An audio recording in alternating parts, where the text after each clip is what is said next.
Hello hi friends, ఎలా ఉన్నారండి? అందరూ బాగున్నారు కదా? ఈరోజు వీడియోలో మనం టెంకాయ కొట్టిన తర్వాత కొబ్బరి పీచుని అయితే పడేస్తూ ఉంటాం కదండి. దాన్ని పడేయకుండా ఎలా రియూజ్ చేసుకోవాలో మీతో షేర్ చేసుకున్నాను. అలాగే కొబ్బరి చిప్పల్ని కూడా ఎలా రియూజ్ చేసుకోవాలో మీతో షేర్ చేసుకున్నాను. ఆ వీడియో కావాలనుకుంటే డిస్క్రిప్షన్లో ఇస్తానండి, చూసేయండి. అలాగే నా వీడియో ఎవరైనా ఫస్ట్ టైం చూస్తున్నట్టయితే ప్లీజ్ అండి సబ్స్క్రైబ్ చేయడం, అలాగే లైక్ చేయడం అయితే అసలు మర్చిపోవద్దు. ముందుగా ఈ కొబ్బరి పిచ్చును కొంచెం తీసుకొని ఇలా విడివిడిగా చేసేసుకొని కోంబుతో ఇలా మనం దువ్వేసుకున్నామంటే అందులో నుంచి పౌడర్ అనేది వచ్చేస్తుందండి. ఇలా మొత్తము అన్నిటినీ ఈవెన్గా పెట్టేసుకొని ఇలా మొత్తం పౌడర్ అంతా రిమూవ్ చేసేసి ఇలా తీసుకోవాలి. ఆ తర్వాత ఏదైనా ఒక స్టిక్ అయితే తీసుకోవాలండి. ఇక్కడ నేను కరివేపాకు స్టిక్ అయితే తీసుకున్నాను. ఆ స్టిక్ని మధ్యలో పెట్టేసుకుని దారంతో ఇలా టైట్గా చుట్టేసుకోవాలి. ఇలా టైట్గా దారాన్ని చుట్టేసుకున్న తర్వాత మిగతా దారాన్ని అయితే మనం సిజర్తో కట్ చేసుకోవాలి.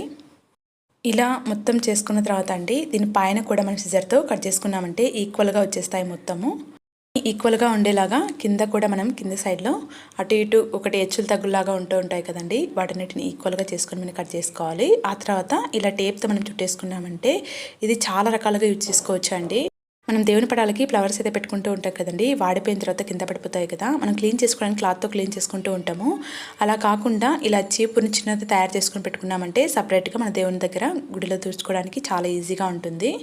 ఇలాంటి ఐరన్ ప్యాన్స్ ఉంటాయి కదండి, వాటిపైన వాటర్ చల్లుతూ మనం దోశ అయితే వేసుకుంటూ ఉంటాం కదా, ప్రతిసారి వాటర్ చల్లకుండా ఇలా కొబ్బరి పిచ్చిని ఒకసారి వాటర్ డిప్ చేసేసి క్లీన్ చేసుకుని ఆ తర్వాత దోశ వేసుకున్నామంటే మనకి పర్ఫెక్ట్గా వచ్చేస్తుందండి. మనం అప్పుడప్పుడు కొంచెం ఆయిల్ తీసుకొని ఆనియన్తో రుద్దకుండా, అది ఆనియన్ కూడా ఖర్చు ఉండదండి. ఇలా మనం వాటర్తో ఒక్కసారి దాన్ని వాటర్లో డిప్ చేసేసి క్లీన్ చేసుకుని ఆ తర్వాత దోశ వేసుకున్నామంటే పర్ఫెక్ట్గా వచ్చేస్తుంది. ఇప్పుడు నెక్స్ట్ మిగతా పీస్ ఉంది కదా, ఇందులో నుంచి కొంచెం పీచుని అయితే తీసుకోవాలి. టెంకాయ కొట్టిన తర్వాత కొబ్బరి పీచును అనేది ఒక 1 అవర్ పాటు ఎండలో ఉంచుకున్నామంటే చాలా ఈజీగా మనకి సపరేట్ చేసుకోవడానికి చాలా ఈజీగా వచ్చేస్తుందండి. కొన్ని హార్డ్గా ఉంటాయి కదా, అలా ఏమి ఉండకుండా ఇలా మనం ఎండలో పెట్టేసుకొని ఒకసారి కొంచెంగా తీసుకున్నామంటే ఇలా ఈజీగా వచ్చేస్తుంది. ఇక్కడ నేనైతే పీచును తయారు చేస్తున్నానండి. మనం అంట్లు తోముకోవడానికి స్క్రబ్బర్ని ఎలా యూజ్ చేసుకుంటామో ఆ విధంగా ఇలా కొంచెం పీచుని తీసుకొని ఇలా రౌండ్గా మనం మెలకలు చేసుకుంటూ తిప్పుకుంటూ ఇలా రౌండ్గా చేసుకోవాలి. మనకి ఎంత సైజులో స్క్రబ్బర్ కావాలనుకుంటే అంత రౌండ్స్గా చేసుకొని ఇక్కడ నేను ఒక మీడియం సైజ్ అయితే తీసుకున్నానండి. ఆ తర్వాత నెట్ బ్యాగ్స్ ఉంటాయి కదండి, ఆ నెట్ బ్యాగ్లోని పెట్టేసుకొని ఇలా కవర్ చేసేసుకోవాలి. ఒకసారి నెట్ క్లాత్ని ఒకసారి మనం కాల్ చేసుకొని అలా గట్టిగా అంటించుకున్నామంటే మనకి స్టిఫ్గా ఉండిపోతుంది, అసలు బయటకైతే రాదండి.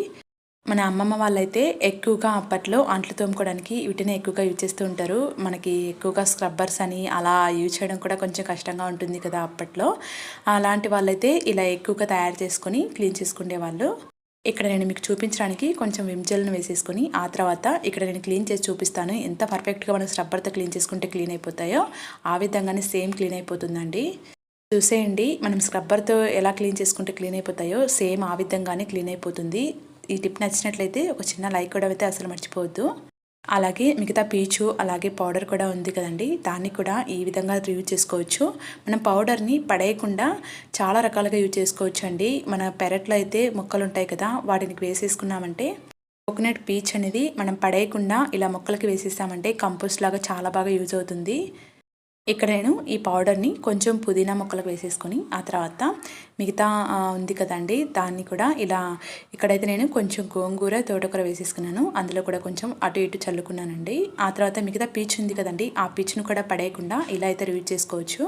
ఎప్పుడైనా ఇంట్లో దోమలు ఎక్కువగా ఉన్నా లేకపోతే కొంచెం బ్యాడ్ స్మెల్ వస్తున్న టైంలో మనకి అగ్గినిప్పులు దొరకడం కొంచెం కష్టంగా ఉంటుంది కదండి, ఆ టైంలో కొంచెం కొబ్బరి పీచుని మనం సైడ్ పెట్టుకొని ఉంచుకున్నామంటే ఎప్పుడు కావాలనుకుంటే అప్పుడు ఇలా ఒక్కసారి మనం అందులో ఒక కర్పూరాన్ని కానీ లేకపోతే అగరబత్తిని స్టిక్తో సహా వేసేసుకొని వెలిగించి హాల్లో పెట్టుకున్నామంటే బ్యాడ్ స్మెల్ అనేది అసలు రాదండి.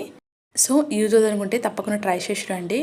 అలాగే ఈ టిప్స్లో ఏ టిప్ నచ్చినా కానీ ఒక చిన్న లైక్ ఇవ్వడం, సబ్స్క్రైబ్ చేయడం అయితే అసలు మర్చిపోవద్దు. Thank you for watching.